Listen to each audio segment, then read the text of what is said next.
Hello, everyone, and welcome back to Digging into the Word. My name is Terry Dunlap. I am a pastor of a local church here in Kermit, Texas. If you don't know where Kermit is, it's just west of Odessa, Texas, in the Permian Basin. It's about 2 hours south of Lubbock. It is about 6 hours west of the DFW area. And so I pastor a small church here. If you're ever in town, come by, look us up. It's Grace Temple Baptist Church. Be glad to have you. And today I want to dig into the Word some more. So join me here. So a lot of times where we come to some misunderstanding is that the original text of the Old Testament and the New Testament is comprised of three different languages: Aramaic, Hebrew, and Greek. Okay? Now, a lot of times when we're translating, things can get off a little bit. For example, in English, we say, I love you. Okay? The word love in English pretty much means love. But in the ancient languages of the Bible, there was several different meanings for love. There's agape love, which is the love of God. There's phileo love, which is brotherly love. There's eros love, which is love between a man and a woman, and several others. All right? So now here's a point to remember. So in a language, when the culture finds something that's really important, they make up multiple words for it. For example, the word automobile for us, all right? Generic term, car. Generic term, truck. So there's three words right there, okay? But then you add quarter ton, half ton, 3/4 ton, 1 ton, dually. You have coupe, mini coupe, sedan, SUV, and so on. You see, we have multiple words because the automobile is a very integral part of our Western culture. So it leads me to the question of, why do we only have one word for love? Something we should think about, huh? All right, so moving on. That was just a kind of a side note here. So really what I want to talk about today is the differences in languages.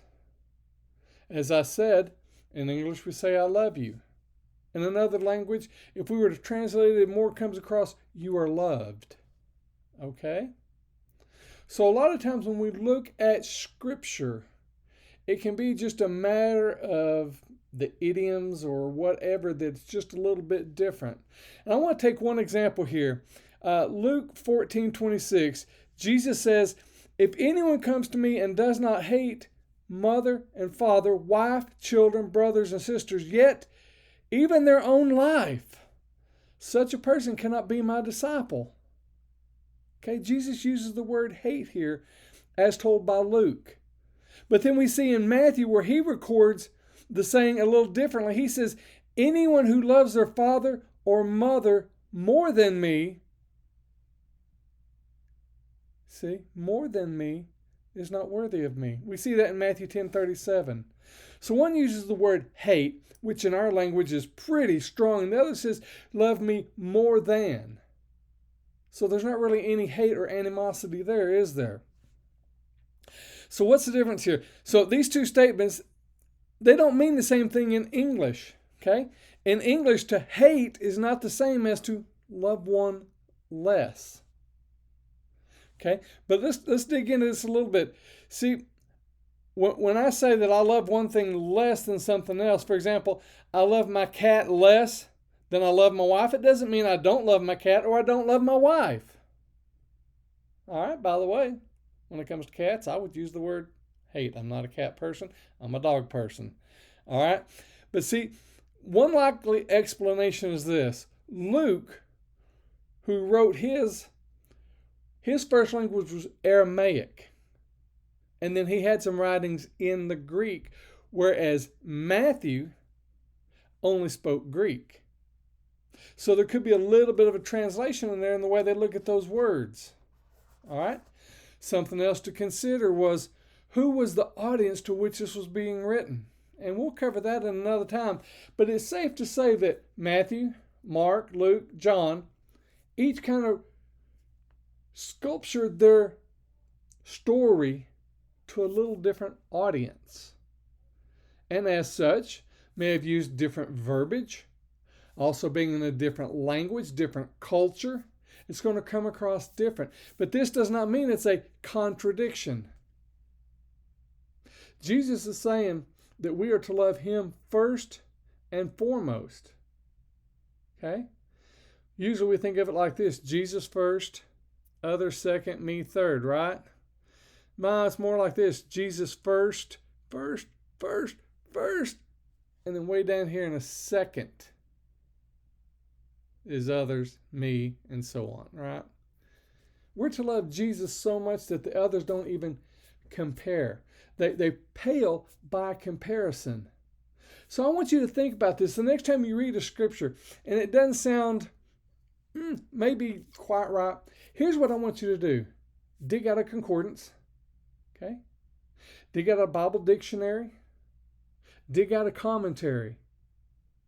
And look up that specific phrase. And if you can look it up in the Greek or the Hebrew, even better. But I realize that is digging in really deep. Oh, wait, this is called digging into the Word. So let me encourage you. Dig into the Word today. Study the Word, because words have meaning. Words not only have meaning in this language, but in every language. And so we need to understand words. We need to understand phrases. We need to understand colloquialisms, idioms, and things of that nature. And so that means we dig in harder. So I just want to talk to you about, just for a second, this is the book that I was reading that out of, and it's called Misreading Scripture with Western Eyes. Okay? It talks about looking at the Bible through our Western lenses rather than the Eastern lenses of the people at the time in which this was written. Now, not only is it a different culture, it was a different time. For example, I speak English. Most of you watching this speak English. You may have a second language or a third or a fourth, but you speak English. However, if I were to take you back in the 1500s and drop you off and let you listen to that English, you're really going to have a hard time understanding. Better yet, let's just keep it all in the modern. Go over to Australia, go to London, go to Ireland. A lot of their colloquialisms and idioms make no sense to us. For example, raining cats and dogs. If you were to take that literally, you're going to scare people. I'm not going to go outside. There's rain, there's cats, there's dogs. They're falling out of the sky. Okay? And there's other things about the English language that are different. For example, in English, we always have to have a noun in our sentence. When we talk about the rain falling out of the sky, what do we say? It's raining. It is raining. What is it? We don't know. It is raining. Okay? In another language, they just simply say, rain's happening. Rain's happening. Interesting. So I want you to think about this as you dig into Scripture. When you run across something that sounds a little odd, get out another version of the Bible, whether it's NIV, English Standard Version, NASB, doesn't matter. Get it out. Look at it in 2 or 3 different translations. You know, one I was looking at today talks about, in the King James, God talked about the Sabbath being a day that was sanctified.